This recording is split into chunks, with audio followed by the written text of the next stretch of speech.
खुद भस्मासुर बना अरे फिर वो करे रे डर से कि बाबा भाग के जान बचावे। अरे दोसर के माया बाबा अरे बाबा बाबा हो बाबा बाबा बाबा अरे पीला गाना खाले बेल पतिया की डम डम की डम डम की डम डम डमरू बजावे की डम डम डमरू बजावे ले हमारी जोगिया।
आपको जय हो बोलना है, जैसे कहेंगे डम डम तो क्या बोलना है? जय हो।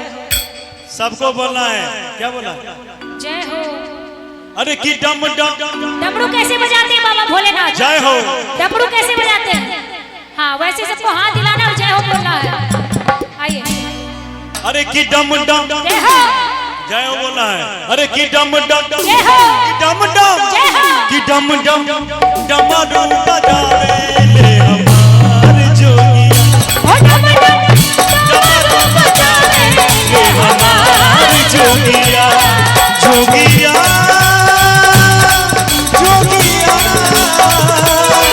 जोगिया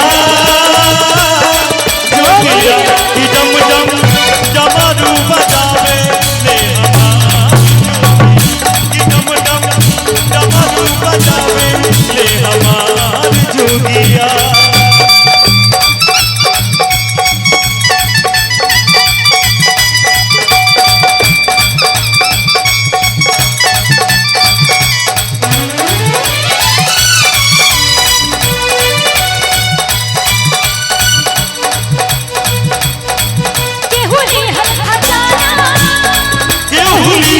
सोना सिगोरा सिगोरा सिगोरा बाबा गजब के बाबा हाथ नागल जहर के कटोरा।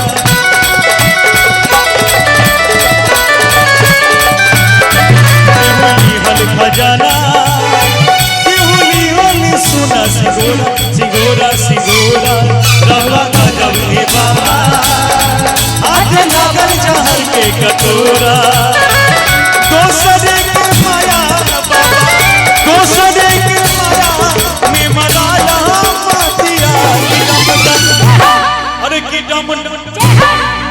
जोर से ब्लड में जाओ, अपना गांव का नाम इतना मत नीचा के रखो ब्लड में। अरे की डम डम की डम डम की डम डम